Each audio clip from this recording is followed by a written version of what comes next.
Hello everyone, कैसे आप सभी लोग। उम्मीद करती हूँ बढ़िया होंगे। इस सेशन में हम 25 मई के कुछ इंपॉर्टेंट आर्टिकल्स को एनालाइज करेंगे जो कि अलग अलग सोर्सेज से, जैसे कि हिंदू इंडियन एक्सप्रेस से और बाकी भी कुछ हैं उनसे लिया गया है। And I am really sorry guys, थोड़ा सेशन लेट हो गया, बट कुछ चीज़ें अपने हाथ में नहीं होती। So I hope you guys will understand and without any further ado, let's start with our first news, which is about the global cities index.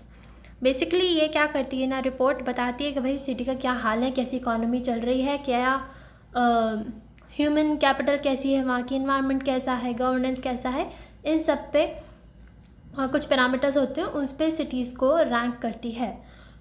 अगर इंडिया की बात करें तो उसमें तो दिल्ली है, इंडिया से दिल्ली गई है टॉप पे, लेकिन ओवरऑल ग्लोबल लिस्ट में दिल्ली का रैंक है 350 और ये रिलीज़ कौन करता है, तो ये करता है ऑक्सफोर्ड इकोनॉमिक्स।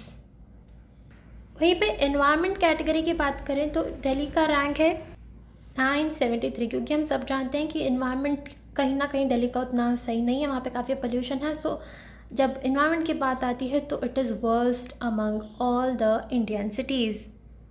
लेकिन हाँ, वहीं पे बात आए जब इकोनॉमिक्स की, ह्यूमन कैपिटल या फिर क्वालिटी ऑफ लाइफ की, तो उसमें Delhi has fared better than Mumbai in these parameters. Okay, and last पे, मतलब कि 1000 सिटीज़ को, 1000 सिटीज़ को इसमें रैंक दी जाती है, तो एकदम लास्ट पे कौन आई है, तो वो है Sultanpur city, which is from UP. Okay, और इंडिया से सेकंड नंबर पे कौन गई, देखो इंडिया से फर्स्ट पे तो दिल्ली गई, सेकंड पे गई बेंगलुरु, ठीक है, और ग्लोबल लेवल पे इनका रैंक है 411। फर्स्ट पे कौन आएगा, तो अनडाउटेडली न्यूयॉर्क। उसका इन्वायरमेंट ही नहीं बल्कि वहाँ की गवर्नेंस, ह्यूमन कैपिटल, इकोनॉमिक्स सब कुछ बढ़िया है, इसलिए न्यूयॉर्क ही नंबर 1 पे है। This global cities index covers 1000 major cities in the world and they are located in 163 different countries। और सिटीज़ स्कोर होती है 5 डिफरेंट कैटेगरीज पे, जैसे कि economics, human capital, governance, quality of life और एनवायरनमेंट, ठीक है। ये थी सिंपल सी न्यूज़, आई होप समझ में आ गई होगी। अब बढ़ते हैं NHRC की तरफ, नेशनल ह्यूमन राइट्स कमीशन। ये क्यों रहा न्यूज़ में, तो देखो, एक ग्लोबल अलायंस होती है जिसमें कि बहुत सारे देशों की जो ह्यूमन राइट्स इंस्टीट्यूशंस हैं उनकी एक अलायंस होती है। जैसे कि अपने यहाँ पे NHRC है, वैसे ही जो अलग अलग नेशंस में जो ऐसे ह्यूमन राइट्स इंस्टीट्यूशंस होते हैं उनका एक अलायंस होता है जिसको बोलते हैं global alliance of national human rights institutions, GANHRI। Okay, और इन्होंने डेफर कर दिया है accreditation for India's human rights body, national human rights commission, और वो भी लगातार दूसरे साल, for the second year in a row. अब इसका क्या मतलब हुआ, बेसिकली कुछ क्राइटेरियाज होते हैं जो कि NHRC को और बाकी ह्यूमन राइट्स इंस्टीट्यूशंस को फॉलो करने पड़ते हैं, उनको मीट करना पड़ता है, जिन्हें पेरिस प्रिंसिपल्स बोलते हैं। जैसे कि उनकी इंडिपेंडेंस कितनी है, उनकी ऑटोनॉमी कितनी है, या फिर उनके अपॉइंटमेंट कितने ट्रांसपेरेंट हैं। इस तरह से बहुत सारे अलग अलग पैरामीटर्स होते हैं, जैसे कि माइनॉरिटीज़ का कितना प्रेजेंटेशन है, विमेन का कितना है, उनके बेसिस पे देखा जाता है कि वो कितने क्रेडिबल हैं, और अगर वो ज़्यादा क्रेडिबल होते हैं तो उन्हें एक्रेडिटेशन दिया जाता है। लेकिन NHRC का एक्रेडिटेशन डिफ़र किया गया, वो भी दूसरे साल लगातार। तो ऐसा क्यों, तो 2024 की तो रिपोर्ट आनी बाकी है, वहीं 2023 की यानी पिछले साल की बात करें तो पिछले साल उन्होंने बहाने बताए थे कि एक तो आपकी ट्रांसपेरेंसी नहीं है अपॉइंटमेंट से में, और दूसरी बात माइनॉरिटी और फीमेल रिप्रेजेंटेशन नहीं है, ऐसा बोला गया था। ये जो ग्लोबल अलायंस है इसमें पूरे 120 कंट्रीज़ के ह्यूमन राइट्स इंस्टीट्यूशंस होते हैं, and this particular alliance is responsible for reviewing and accrediting these institutions in compliance with the Paris principles every 5 years. हर 5 साल में ये रिव्यू होता है कि कौन कितना इस क्राइटेरिया को मीट कर रहा है, या इन जो भी प्रिंसिपल्स हैं उनको फॉलो कर रहा है। और इसमें अलग अलग सब कमिटीज़ होती हैं ऑन एक्रेडिटेशन, जो कि कैटेगराइज करती है 2 कैटेगरीज़ में। जितनी भी ह्यूमन राइट्स इंस्टीट्यूशन होते हैं ना, 2 कैटेगरीज़ में डिवाइड किया जाता है। अगर कोई सारे रूल्स से, सारे प्रिंसिपल से कंप्लाई कर रहा है तो वो ग्रुप A में आता है, जिसमें अभी 88 कंट्रीज़ हैं। वहीं पर अगर पार्शियल कंप्लायंस हो तो वो ग्रुप B में पड़ता है, जिसमें कि अभी 32 कंट्रीज़ हैं। अब ग्रुप ए और ग्रुप बी में होने के अलग अलग कुछ राइट्स भी होते हैं, जैसे कि अगर कोई किसी को स्टेटस ए जो है वो मिल गया है, सो उससे क्या होगा, जो ह्यूमन राइट्स इंस्टीट्यूशन होंगे वो पार्टिसिपेट कर सकेंगे, जैसे कि यूनाइटेड नेशन की जो ह्यूमन राइट्स काउंसिल है उसमें, या फिर उसके सब्सिडरीज़ में, या फिर जो भी यूनाइटेड नेशन जनरल असेंबली की बॉडी या मैकेनिज्म होती उन सब में। और उतना ही नहीं, GANHRI के फुल मेंबरशिप मिलेगा, जिसमें कि उनको राइट टू वोट होता है, वोट कर सकते हैं और कुछ गवर्नेंस पोजीशंस को भी होल्ड कर सकते हैं। वहीं पे अगर स्टेटस बी मिलता है तो उसमें वो पार्टिसिपेट तो कर सकते हैं GANHRI में, but they can not vote या फिर they can not hold governance positions. और इसीलिए ये चर्चा में रहा कि भाई हमारा जो ह्यूमन राइट्स बॉडी है उसका एक्रेडिटेशन जो है डिफ़र किया गया है। अब ये पेरिस प्रिंसिपल्स क्या होते हैं भाई? पेरिस प्रिंसिपल्स को पहले बोलते थे principles relating to the status of national human rights institutions, और ये अडॉप्ट किए गए थे 1993 में by United Nation General Assembly. इसमें के मिनिमम स्टैंडर्ड्स सेट कर देते हैं जिसको कि मीट करना ही पड़ेगा अगर आपको एक्रेडिटेशन चाहिए तो। ठीक है, तो इसमें 6 मेन क्राइटेरियाज बताते हैं। पहला तो ये कि ब्रॉड मैंडेट होना चाहिए based on universal human rights norms and standards. दूसरी बात, ऑटोनॉमी फ्रॉम द गवर्नमेंट का ज़्यादा इंटरफेरेंस नहीं होना चाहिए, एंड इंडिपेंडेंस उनको गारंटीड होनी चाहिए बाय द स्टैच्यूट, यानी कि या तो किसी लॉ के द्वारा या फिर कॉन्स्टिट्यूशन के द्वारा।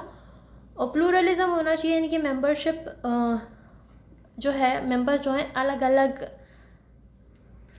सोसाइटी के सेक्शन से आने चाहिए, और एडिक्वेट रिसोर्सेज होने चाहिए, और इसके अलावा पावर्स भी प्रॉपर होनी चाहिए इन्वेस्टिगेशन की।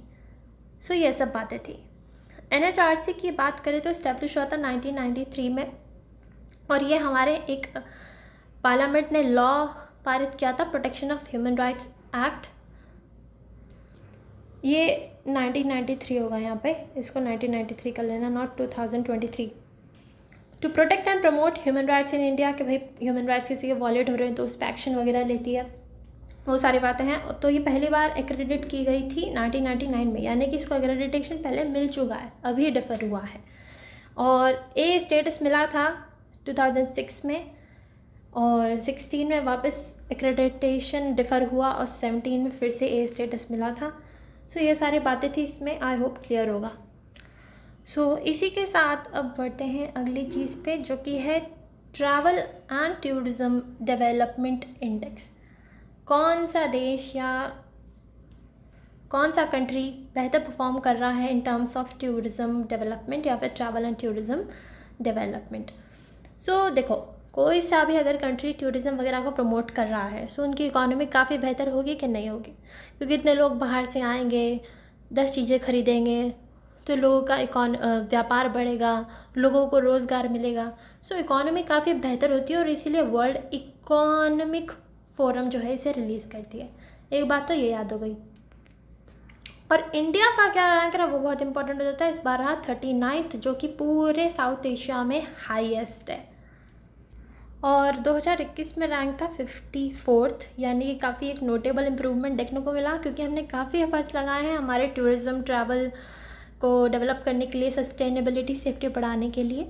हालांकि ये भी बात देखने की है कि जो पैरामीटर्स हैं जो कि 2021 में थे, जिसके बेसिस पे ये रिलीज़ की जाती है पूरी इंडेक्स, वो तब अलग थे और अब अलग हैं। तो कहीं ना कहीं डायरेक्ट कंपैरिजन करना उतना पॉसिबल नहीं हो पाएगा। और टॉप किसने किया है, तो वो क्या है, अमेरिका, US। अनडाउटेडली US हर कोई टूर करने जाना चाहता है, ट्रैवल करने जाना चाहता है, so it will be on the top, followed by Spain, Japan. ठीक है, so I hope this much is clear. Coming over to the IFSCA, अब ये क्या है, इसका फुल फॉर्म है international financial services centres authority.